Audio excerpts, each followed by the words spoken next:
Hello and welcome to Star Wars Hour. Hey! I am joined here with my special guest, Corey. Corey, this is your first time on the Star Wars Hour. How you feeling? I'm feeling excited. It's going to be a good time. Quick shout out to our two viewers who have stopped in the chat right now. We have Tiger Naku. Tiger, thank you for stopping by. Also, Gravedigger. Thanks for joining us here. You may recognize Corey's voice from this very channel. If you're a subscriber and you've watched Star Wars Rebels Abridged, you might recognize some voices such as... I'm being murdered! and other such variants. You'll see them in later episodes. Yes. And I'll just say, I know that we'll probably get asked this again later by people joining us later, but Star Wars Rebels Abridged, we're working on it. Third episode coming soon. You'll see. Okay, we got a lot to talk about today on Star Wars Hour, including some of the deleted scenes that have been revealed. Now, I know that there's like 14 deleted scenes. We haven't seen all of them yet, but we're going to talk about the ones that we know about. Also, we're going to get Corey's opinion on Solo, since this is his first time on the show. He needs to let us know what he thinks about all the news about Solo. You all right there, bud? Having a little burps. All right. It's okay. He's still alive. We still have him. He's with us, ladies and gentlemen. All right, so let's get into it here. So I want to talk a little bit about some of the deleted scenes, and I know that they've been releasing deleted scenes from the digital version and now from the physical version, and we haven't really been talking about them because I needed to kind of process what I thought about some of them. Like there's been a couple that we've known about all month. I guess the first and most important deleted scene is probably Luke reacting to Han Solo's death. Han Solo's death happened in the last movie. Luke came only at the very end and didn't say a thing, so we didn't get his reaction in that movie. And in this movie, as soon as he finds out that Han died, it just cuts to the next scene. And I feel like Luke Skywalker reacting to Han Solo's death is definitely something we as fans wanted to see, so I felt personally robbed by that. And then to see in deleted scenes that they did film it and then cut it, is a little I don't know. And I will say, before I get your opinion on this, Corey, I will say that the thing that makes some of these deleted scenes so hard to be like, oh, why did they cut this, is that I feel like there's so much. There's about a half an hour in the theatrical version, like almost all the Canto Bight stuff, that I felt like could have been cut from the movie in favor of these scenes. We could have had these scenes instead of that whole Canto Bight thing. So, Corey, what did you think about Luke? We actually get to see, in this deleted scene, we actually see him cry and react to the death of Han Solo. What do you think about that? Personally, I think that scene is actually pretty stirring. You know, Luke spends a very good portion of The Last Jedi sort of just being this crotchety, cranky old man. And for me, I will also sort of preface my opinion by saying I'm what you call a Star Wars filthy casual. The majority of my enjoyment of the franchise is primarily in the movies. So, really, for me, there's such a huge gap between Return of the Jedi and then Force Awakens and then obviously into Last Jedi. Mm. So, it seems like such a big turn from the Luke Skywalker that we know to the Luke Skywalker that we're presented with in The Last Jedi. And this scene helps significantly to bridge that gap. That, and then also showing this continued connection that we have between Luke and Leia. Because in this sort of deleted cut, we have Luke sort of bow his head, and he has this sort of stoic contemplation, thinking about his friend being gone. And then it suddenly cuts over to Leia in a very similar position.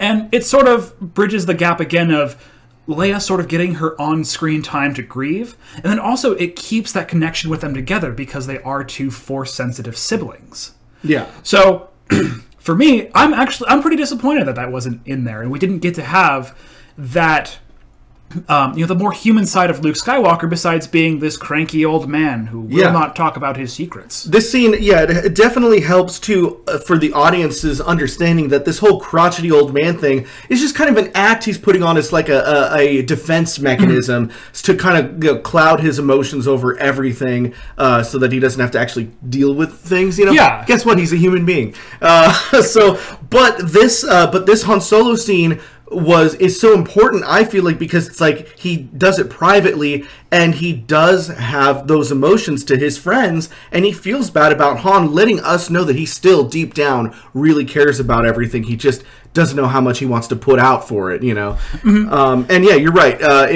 if this would have gone in the movie and it would have immediately cut to Leia's being emotional over everything that's happening with her, and yeah, maybe that was to further establish the connection that they have. I know that Luke doesn't really go back to connecting to the Force till later in the movie, but I feel like putting her next to him there was showing that they had a deeper emotional connection than just the Force. You know? And I think that that's also really important. I definitely agree on that end. Yeah. So I think that's all we have to say about that scene. It's like, you know, when the topic is over and we're both like... So yeah. Yeah. You have that sort of classic high school presion when you sit up with your PowerPoint and then someone's like, and, okay, and they sort of walk away. We've done that on the internet. So, and then the next deleted scene I want to talk about is the third lesson. In the movie, Luke tells Rey that he's going to teach her 3 very important Force lessons. We get 2, and they never really say what happened to the third. Well, there was a third, but it was cut from the movie. And I think that it's actually it's an important scene, and it's sort of emotional. It's also kind of a joke in there, too, that I think is really funny, where the tribe of those aliens that live on the planet with him, the caretakers, if you will, you hear all these loud noises and flashing lights, and Luke's like, oh, they're being attacked. What are you going to do? And she's like, oh, I'm going to go save them. He's like, oh, you can't save them. That's not the Jedi way. Jedi need to have the natural order happens, balance and all that, blah, blah, blah. Just Luke continuing to shit on the Jedi Order like he's been doing the whole movie. And then, of course, Rey disobeys and she goes to see what's going on. And they're just having a big old party. Chewbacca and R2 are having some fun. It's just a big party scene. And Luke's like, ha. He's like, we actually get to see Luke laugh in the movie, which I think is important. And then he's like, yeah, I was just kidding. I just want to see what you do. And she's like, people are actually dying. And she gets all pissed. And then we actually see him emote more. And he gets very emotional after that scene as well. And it kind of maybe could be the roots of him actually thinking about coming back and helping the good fight. We don't know, because this scene was deleted and we can't really take its context at face value. Corey, what did you think of this third lesson?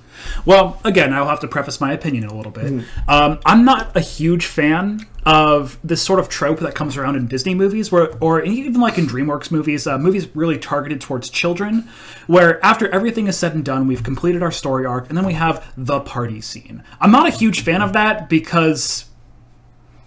I don't know. It feels like it's overdone. It's overblown. You see it in like Despicable Me. You see it in princess movies. This very much had this similar feel to it, and sort of like harkens back to that kind of Disney side to it.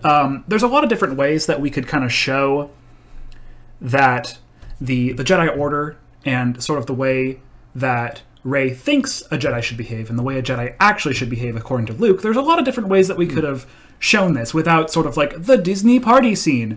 So I can definitely see why they cut it, and I think I agree with them cutting it in its current form. I do wish that there were some adjustments to it, because we could have seen Rey learn the same lesson. We could have seen her, come to the same conclusions and see, again, that Luke's just a big old jerk. He's a crotchety old man. He's a big old jerk. But it didn't need to have that. Also, I would like to add, Josh64, also thank you for stopping by, and thank you for letting me know that there aren't any new tie-ins into the canon that I would have missed. So really appreciate that insight there.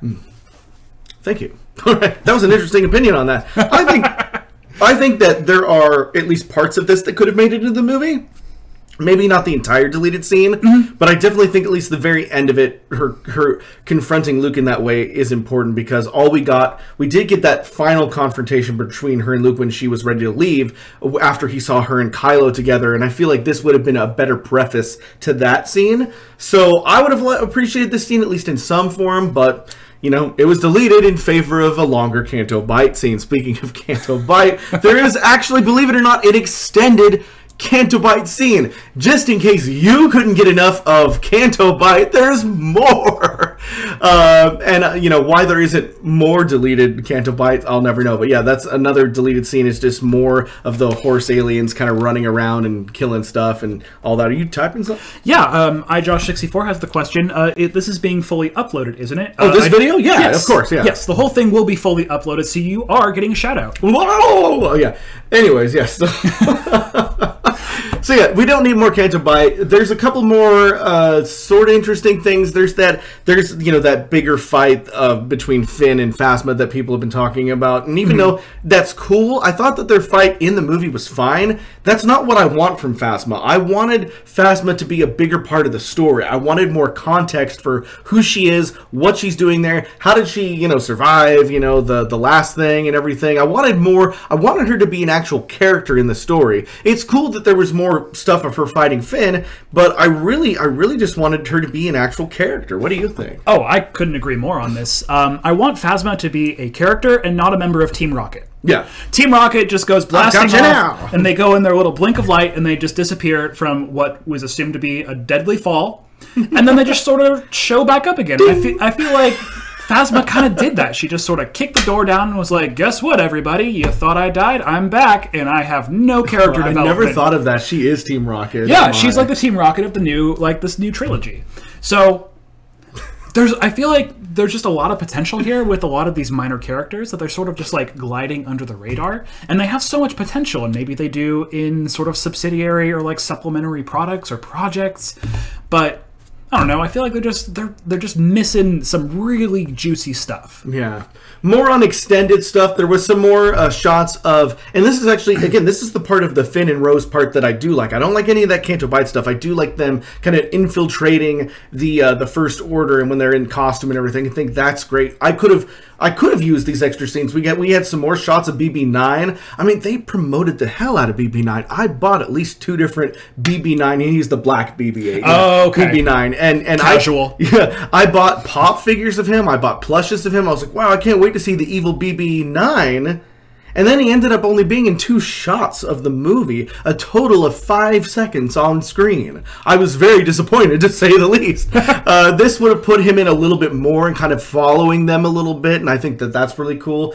There was also some more of just like other stormtroopers kind of following them, and then a funny scene of stormtroopers getting on the elevator with him, and then one of the stormtroopers is like, wait, FN217 or whatever Finn's, stormtrooper name was like, oh, I see you got promoted. It's like you think they're going to catch them, and then it's like, I'm going to be promoted. And the funny thing is that was Tom Hardy Stormtrooper. We had heard months before the movie came out that Tom Hardy had a cameo in the movie, and then we saw the movie, and it's like, where was Tom Hardy? This was his scene. It was cut from the movie, and I thought it was pretty funny. Tragic. Yeah, so truly tragic. Corey, you had an opinion on that you were telling me before the show about Tom Hardy.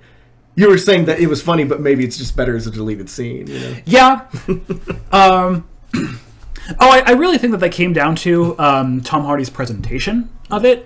He came across as sort of this like backwoods stormtrooper bumpkin. He was like, hey, didn't see you getting promoted. Which is something we do on a Rebels Abridged. Yeah, I mean that would be perfect for our lovely Rebels Abridged series, which you should all check out if you haven't had the chance yet. Please watch Star Wars Rebels Abridged. Please watch us. 2 episodes right now.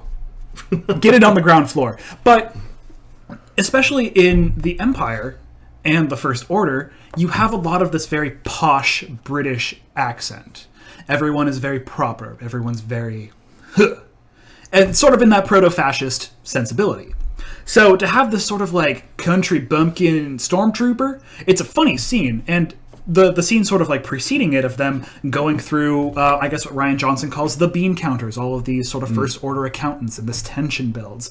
And you sort of have this scene of, are they going to get caught? Are they even going to make it before they've gotten started? And it builds and builds and builds, and they're getting the elevator, and then it closes, and poof, good, they made it. And then the stormtroopers show up, and then the tension's right back up there. And then it just sort of like peters out with the...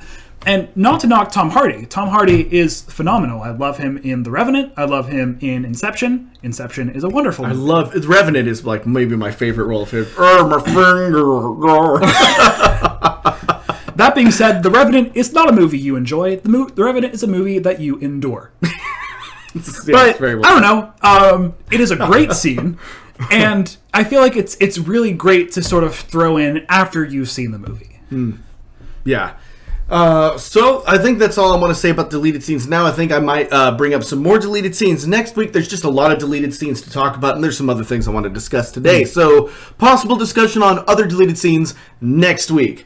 For now, Corey is a new, he's not new to this channel, but it's the first time you're seeing him in the flesh, I believe, at least here. Unless you stalk me. Unless you saw him in our Let's Cook on the Rajavers channel. I don't know. Oh, that's right. Yeah, you were in that as well. About that. But anyways, yeah, so Corey, we've been talking for several weeks here about Solo, a Star Wars story, as we would, because that's the next major Star Wars movie release. Mm-hmm. It's been, as you know, plagued with problems. The first being of which that Chris Miller and Philip Lord were fired as the directors from this movie and then replaced by Ron Howard, who came in before reshoots and then reshot way more than what they were going to reshoot. And, you know, again, I always say this just so everyone remembers, reshoots are always planned for movies. They always take 2 to 3 weeks to reshoot things that maybe they see didn't work out as well as they wanted to. The producers are looking at every day. The producers are looking at footage and be like, let's do that again during reshoots. Let's do that during. But this is different, guys. They did a massive overhaul. In fact, they even did, and this is, you know, more controversy. They did more reshoots after these reshoots. It was like the reshoots for the reshooting of the Ron Howard reshoots, and they have totaled, I think, about 3 months of reshoots, and the rumor mill is that what was reshot is anywhere from 60 to 80% of the movie, so only very little of this movie is actually what Lord and Miller directed. I kind of think that that's kind of maybe I think 100% of what we're going to see is Ron Howard personally, but who knows? The point is that was troubling, and then the ad campaign was troubling when, you know, the guy was trying to sue them over the posters because they were copying his posters. You know, the movie has got a lot of bad press. It took forever to get the first trailer out. Corey, what do you think? What are your expectations and hopes for Solo? Okay, so I will say that I have seen all of these Solo trailers as of I would say about 3 hours ago. Up until this point, I just hadn't seen them. They just hadn't come up in my day-to-day life. Filthy casual again. Indeed, filthy casual. Now I will answer your question, and I will also answer Feathered One's questions. Do you expect Solo to be good? Now I will respond to that. I expect Solo to be the same way that I sort of expected Sea of Thieves. Oh. I am cautiously optimistic. And then that ended up being a mess. So, what I will also say is I'm so glad that the long-haired hippie clone of Chris Pine is finally able to get work in the acting world. That is, the actor who is playing Han Solo looks entirely like Chris Pine. He kind of acts like Chris Pine. In all of he really reminded me of like the Star Wars version of Captain Kirk in the newest reboots of the Star Trek franchise. I can see that a little bit. He really has these Kirkish vibes, and I think that might be problematic because, you know, obviously it's Han Solo. It's Harrison Ford. It's Harrison Ford in the 70s. Like, the dude is a legend. He just swaggers onto stage, and he just steals the show. Yeah. So, you know, as far as Lucasfilm and everyone trying to find a sort of direct cookie-cutter mannerisms, voice, the whole shebang of 70s Harrison Ford, honestly, it seems like it might be a doomed endeavor from the start. That's definitely what I think, because that's my only, like, I love Star Wars. I love Star Wars so much. I'm willing to forgive it so much for different things because it is Star Wars. But when they were talking at the beginning of this whole Disney thing about, oh yeah, we're going to release the saga films, and then in between we're going to do these spin-offs, as fans, we were all thinking Old Republic, Shadows of the Empire, you know, getting into some deep cuts with these spin-offs. And then they're like, nah, maybe, you know, Boba Fett or Han Solo. It's like, wait, that's just more of what we know. And also, Rogue One was awesome. Rogue One is exactly the kind of spinoff that I want. But Solo, it's just like, we already know the character of Han Solo. We love Harrison Ford's portrayal, like you were saying. Mm-hmm. We don't need to see someone else try to do it. Maybe Disney doesn't realize this, but we don't love Han Solo. We love Harrison Ford as Han Solo. At least that's my take. I love reading about Han Solo in comics and novels because they're obviously just completely copying Harrison Ford's portrayal of Han Solo. Now here's a new actor coming in to play Han Solo. Amidst all these other controversies about the movie, it's like there is even the rumor that Disney is just expecting this to be a fail. They're just going to have it be a wash, you know? Well, that being said, I think if we are going into the theater expecting this poor dude. I'm so sorry. His name is escaping me. Alden Ehrenreich. That's right, Alden. I can't pronounce his last name. Alden. That's all right. We got his first name. We're just gonna plow on forward. If we all go into the theater on I believe it's May 25th, Mr. About to get a golden raspberry. But if we all expect poor Alden, this guy that I for one have never heard of, if we're expecting this poor kid to fill the shoes of Harrison Ford on sort of like his first run on such a big stage, I feel like we're all going to get set up for a disappointment because he can't. I feel like no actor is going to be able to fill Harrison Ford's shoes. However, if we sort of tailor our expectations, if we decide to hold up, let's sit back a little bit, and let's see if he can bring something a little new to the table. He's a young actor. Maybe he can bring something a little younger. And definitely going to be different. People are crapping on his voice. They're like, oh, that's not Han Solo. That's not his voice. That's not him. He looks so young. That's not necessarily a bad thing. And that's, again, why I'm saying that I'm cautiously optimistic. Because he might breathe new life and a really different take on a very similar character. Now, you saw this in, say, a show like Game of Thrones. Game of Thrones has some recurring minor characters that have been replaced over the years. People like The Mountain, Dario Naharis, to sort of switch franchises a little bit. These characters were both replaced over various seasons, and each actor has brought something a little different, and they've had the opportunity, minor characters though they may be, to grow into their own. And I'm hoping something very similar can happen for Per Alden before people like come to the theater and start throwing lettuce a la some like medieval movie. So again, cautiously optimistic. I can see why people do have problems with it, but I'm willing to give the poor kid a chance. Leave Solo alone. Yeah, we'll probably have a Star Wars 2-hour after that movie comes out, so we can really deep into what's going on with that. I'm like I said, I'm trying to stay optimistic. It's not a Star Wars movie that I wanted or needed, but if it ends up being good, then awesome. I would love another good Star Wars movie. So we'll just stay as optimistic as we can and just kind of roll with the punches, as they say. If I could just add one more, I'm sorry to hijack it again. I also think with the inclusion of Ron Howard is the man. Ron Howard is a legend.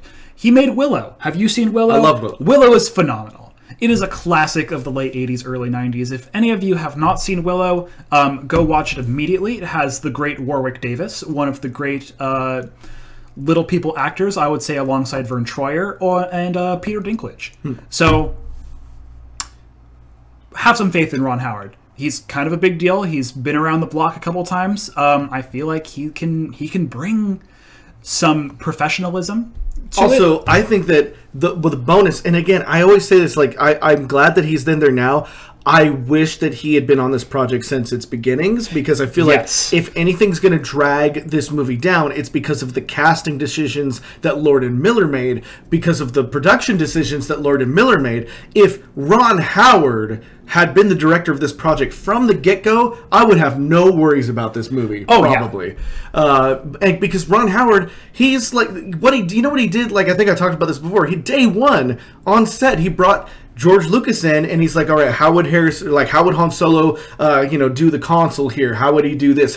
What's this for? And like George Lucas spent the entire day kind of giving Millennium Falcon 101 to Ron Howard on like how everything works and everything. Yeah. Because Ron Howard and George Lucas are like really old friends. You guys may have heard of an old movie called American Graffiti, one of George Lucas's first movies. Ron Howard was the star of that movie. Also, George Lucas was the producer of Willow, and they worked together like side by side there too. Go see Willow. It's great.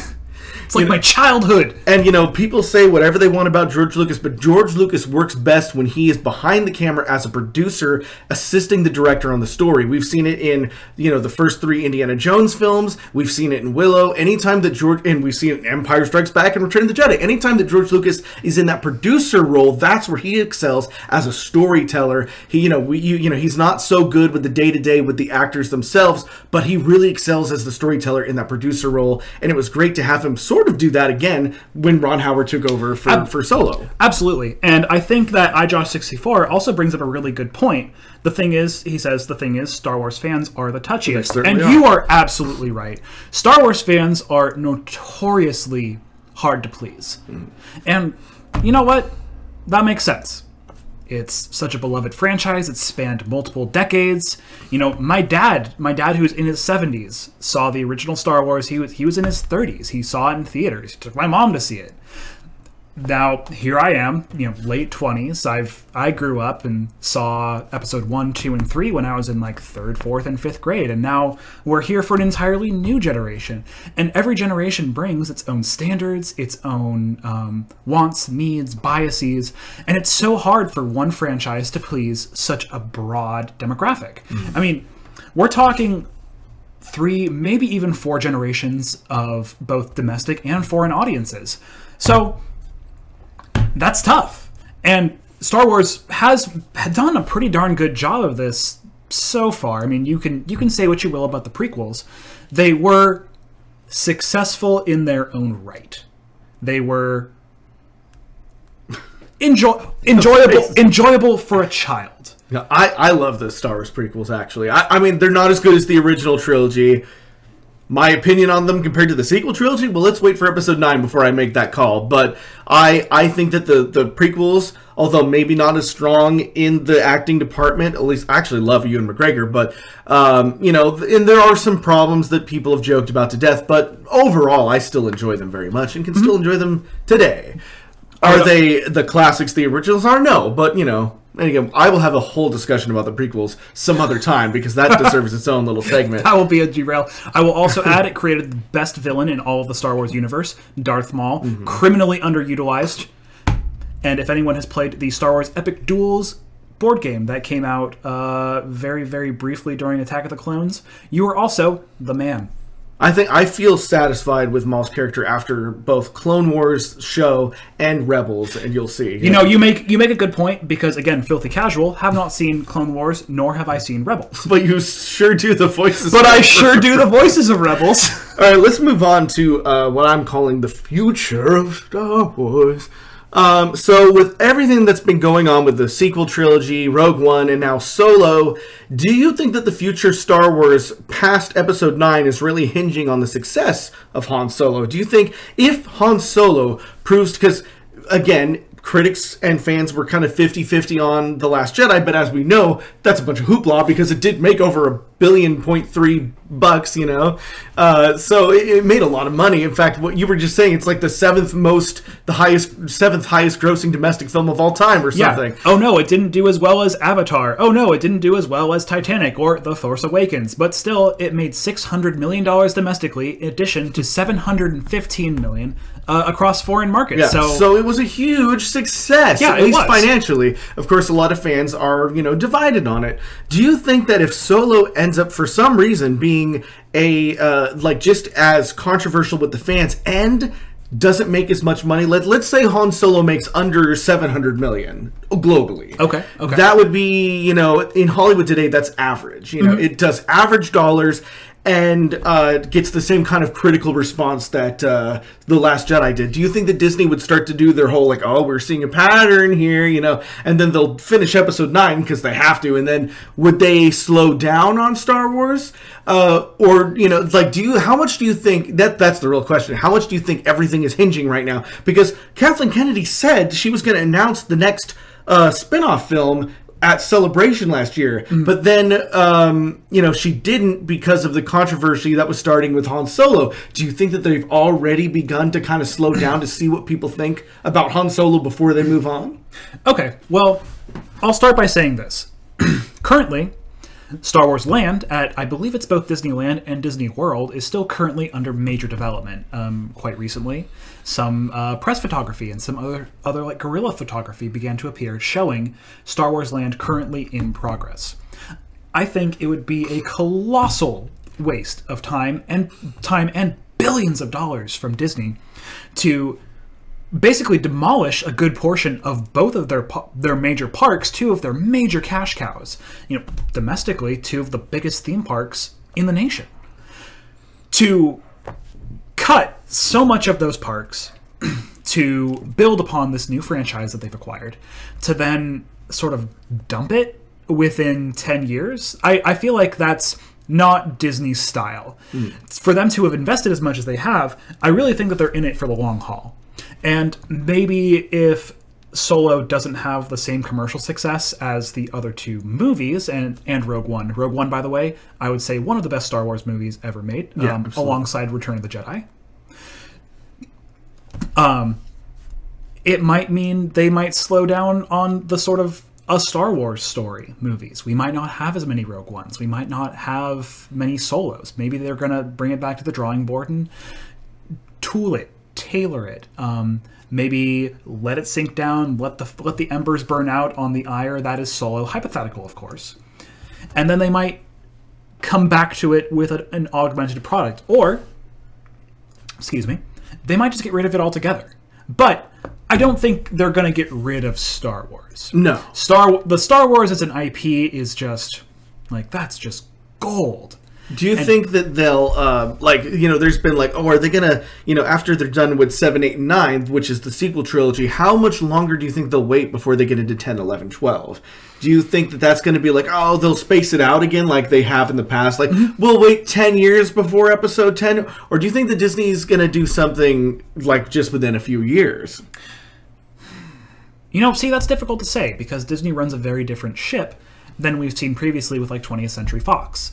It's just such a different organization over at Disney. And Disney, being the corporate titan that it is, they're also not one to look a gift horse in the mouth. I feel like there's just such a buzz going on for Star Wars right now. They've just had colossal success with Force Awakens just 2 or 3 years ago. And Last Jedi, not very far behind. Again, Rogue One, freaking phenomenal.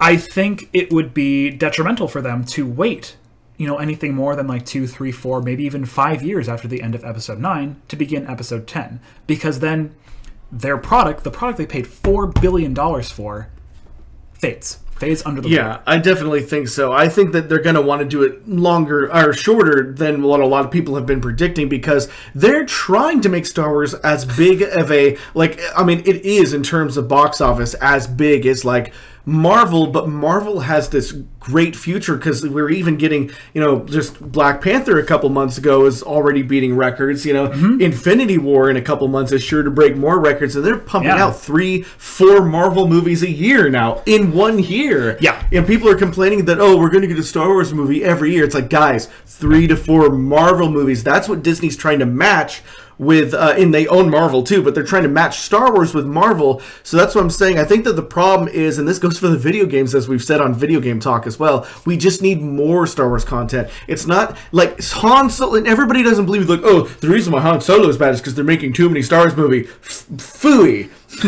It's because they're not making enough Star Wars movie. If Han Solo was bad, but we still got like 2 decent Star Wars movies this year, who cares? It's just like when, I'm trying to think of it, like when the Incredible Hulk, when Edward Norton's Incredible Hulk came out, that's probably one of the weakest Marvel movies. It didn't matter because we still had Iron Man 1 that same year, and it was like, well, one's great and one's okay. So, it's the same thing. It wouldn't matter if Han Solo was kind of mediocre at best.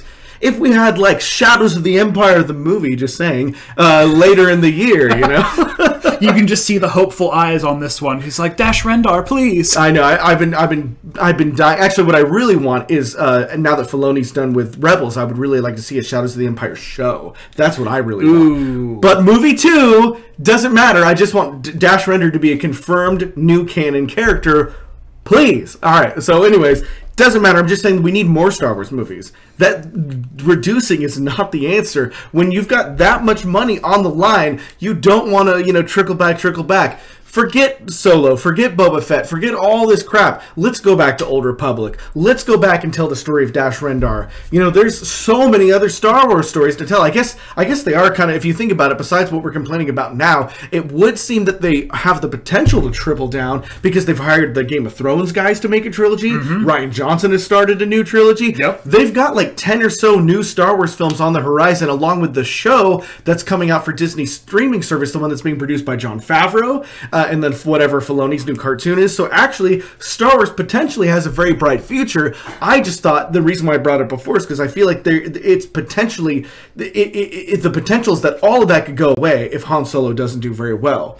But if the rumors are to be believed that Disney's like, nah, we've already given it, like this was just something we've got to deal with, then maybe that doesn't matter. Maybe they just say, okay, screw it. Han Solo didn't do very well, whatever. Here's the next Star Wars thing. Yeah, that's where I'm thinking, in the worst case scenario that the doomsayers and the naysayers on the internet say that Solo is really going to become. Now, Feathered One brings up a very interesting option.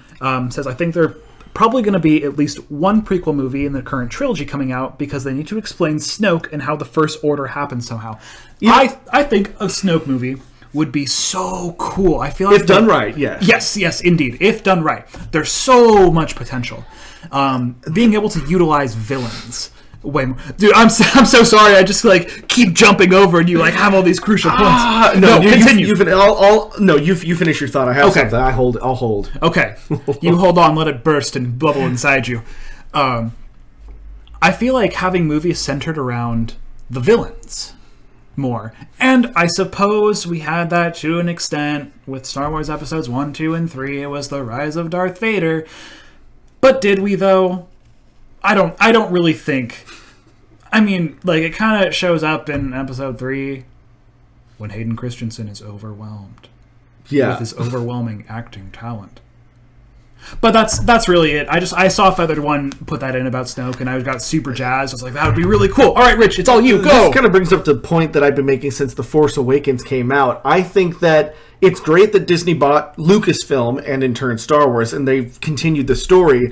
I just wish that we could go back in time and have Lucas have a more successful divorce. And here's what I'm saying. Because what happened was they finished Return of the Jedi in 1983. And if you go back to any interview with Lucas before that time, he's like, yeah, we're going to make the prequels, then the sequels. We're going to do 12 more Star Wars films. But what happened was during Return of the Jedi, his wife left him and then divorced him and took half of his money and half of his assets, which included billions of dollars from Lucasfilm. What ended up happening was the good thing was that they took what they had and invested into LucasArts, and then we got Secret of Monkey Island and all the Star Wars games and great stuff as they were kind of building funds back up. And then, of course, they released the special editions of the original trilogy. And then finally, they're able to release Episode 1 in 1999, a movie that was supposed to come out in 1989. Now, let me. So my point is, Lucas wanted to do 4, 5, and 6, 1, 2, 3, 7, 8, 9. Right? Because he wanted to tell the most crucial part of the story, then go back and tell the beginning, and then see how it ends. But if it happened the way that he wanted it to, assuming that he didn't lose half of his money in the divorce, then we would have gotten 1, 2, and 3 in 89, 92, and 95, and then we would have had Episode 7 by 2001 or something like that, you know? And in fact, there's an interview with Mark Hamill from the 90s, too, when he's like, Lucas told me that he'd be ready for me by about the year 2000, you know? So, but again, that divorce, that ruined everything. Curse you, Maria Lucas.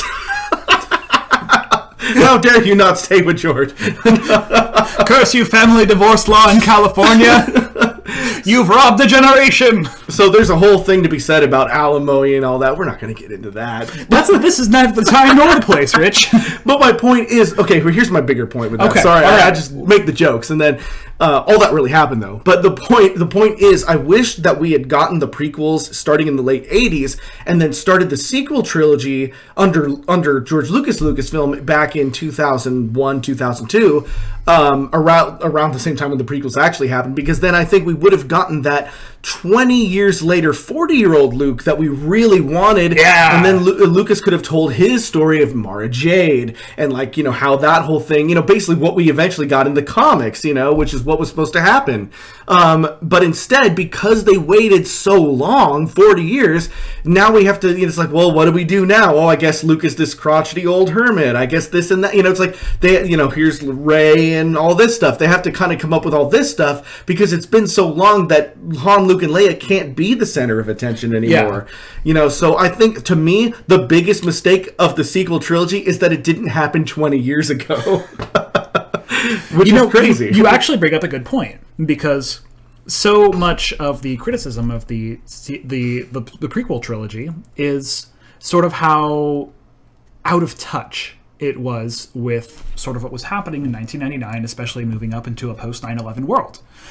Imagine Jar Jar Binks in 1989.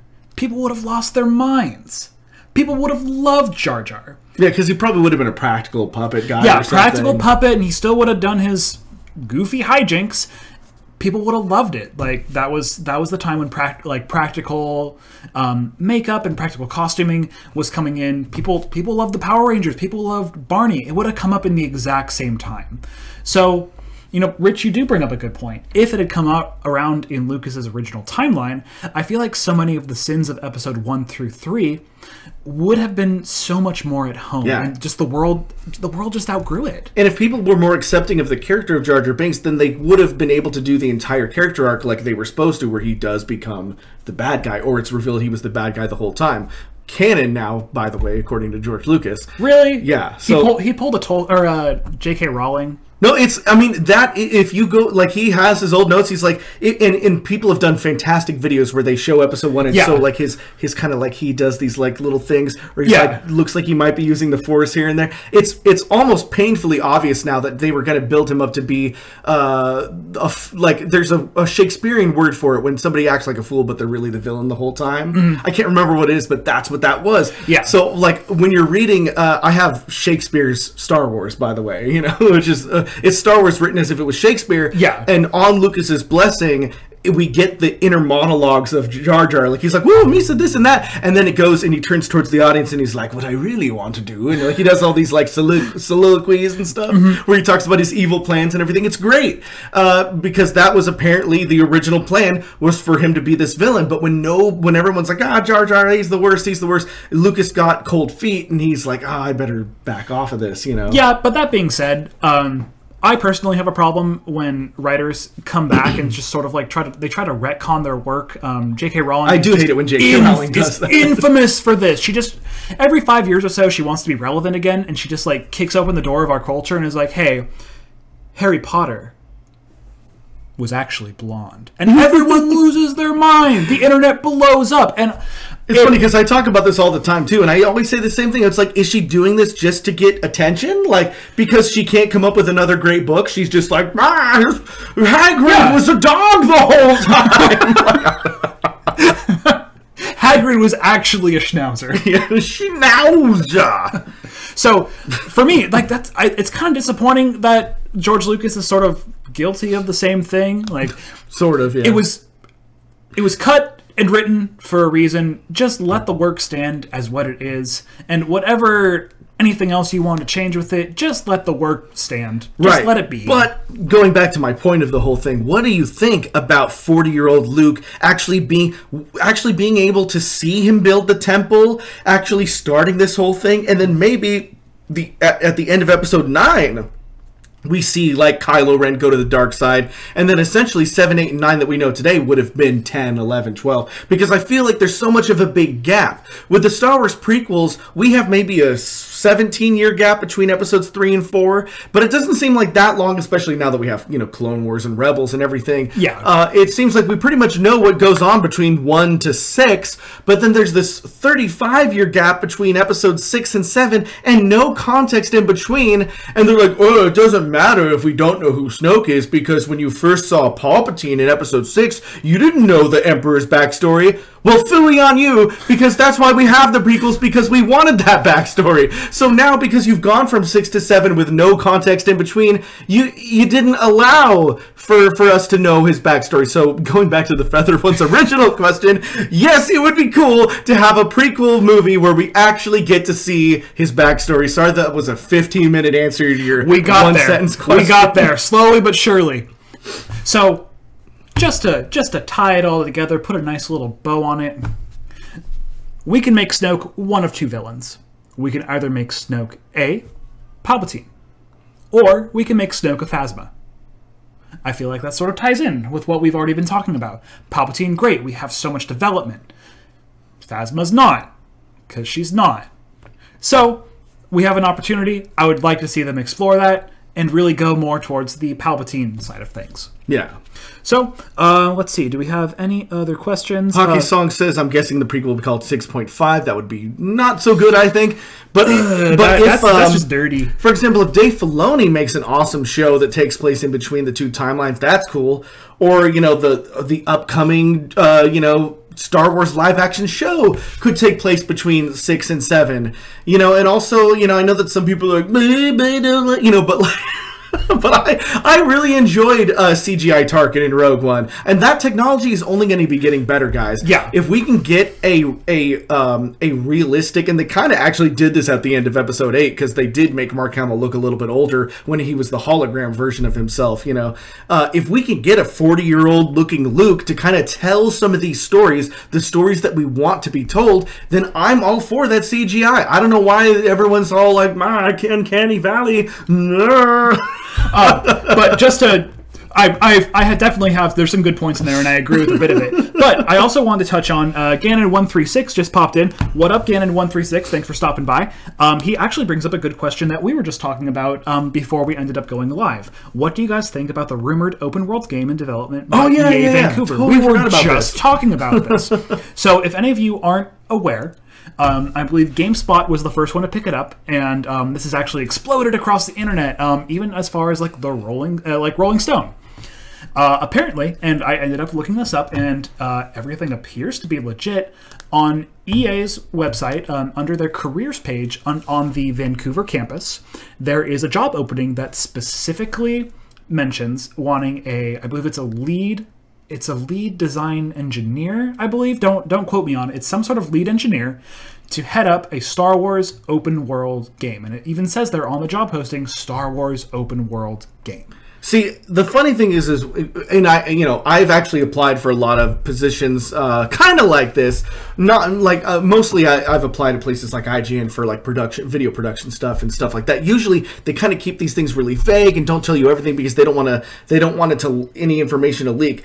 Sadly, to me, when it says in the job description, Star Wars open world, this to me screams, we're working on Star Wars games, Disney, please don't take away our license, because we know, because of the Disney leak a couple months ago, Disney is looking for a new company to handle the Star Wars license, because EA has had the license for 4 years and produced only two Star Wars games, very underwhelming Battlefront games in my opinion. Back when LucasArts was the thing, they would make like 10 Star Wars games a year, and hey, most of them were good. That's what I was saying before about the movies. It's like, if you just make more of it, chances are you're going to get a lot of great stuff. Some of it's going to be bad, but most of it's going to be good.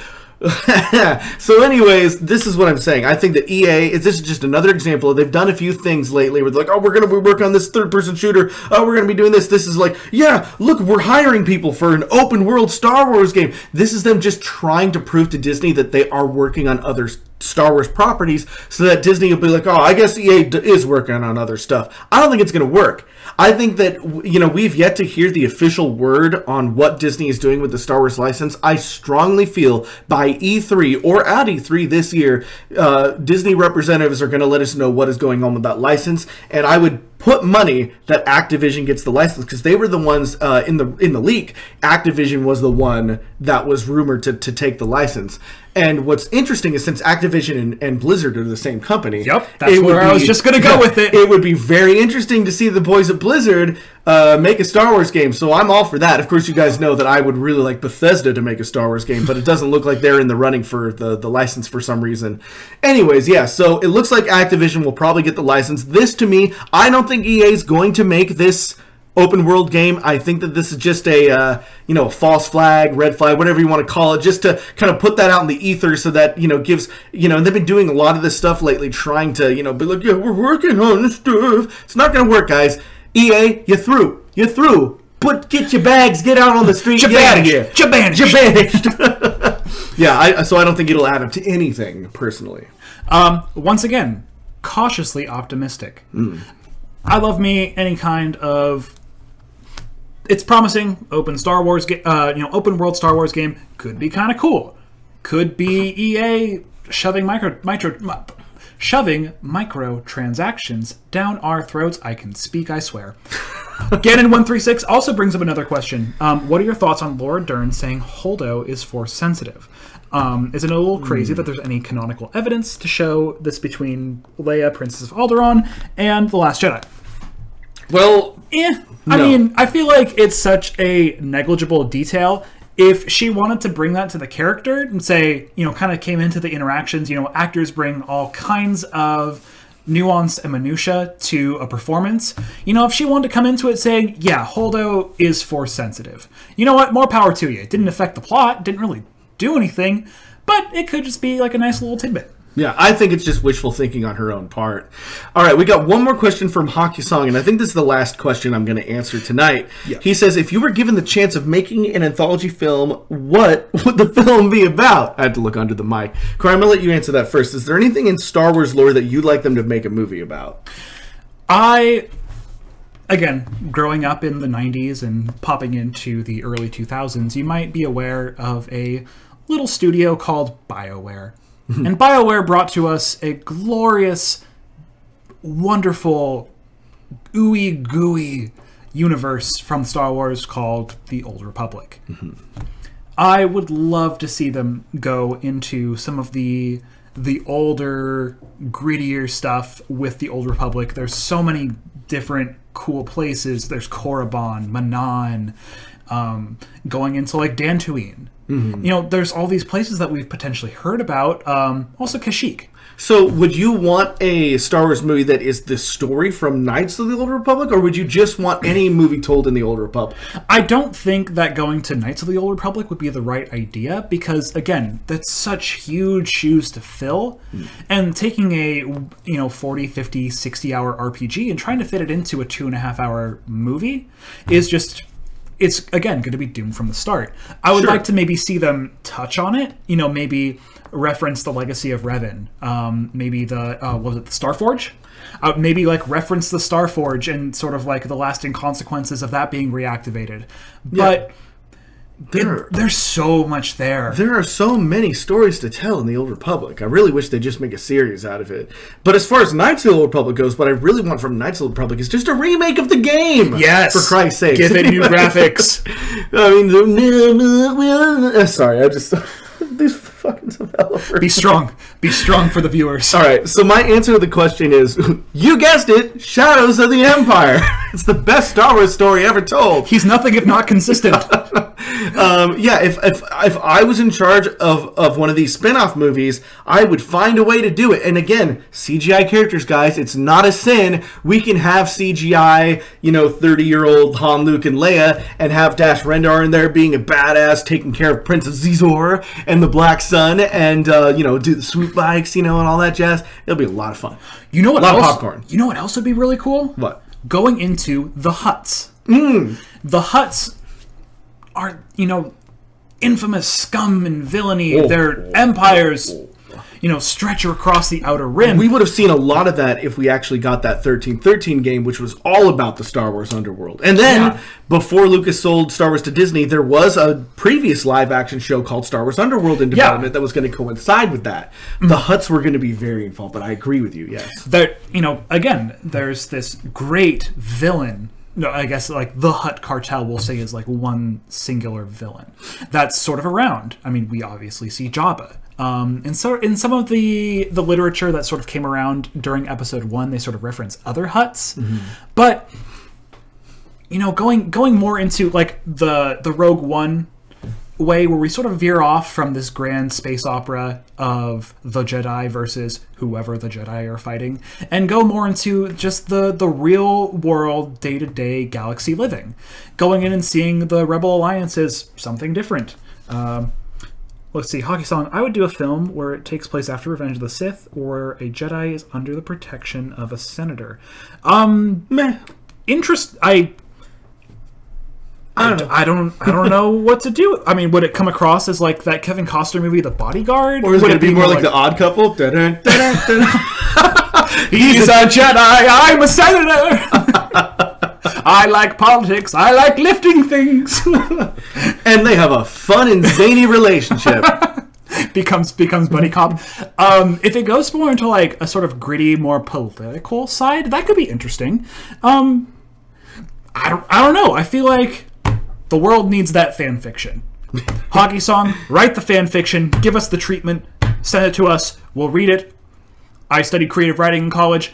I'll give you critiques. We'll do this together. All right, guys, that's going to do it for us. Don't forget to check out Star Wars Hour every Wednesday right here on the Star Wars Network. And hey, you should also be subscribing to the Video Game Network. You should.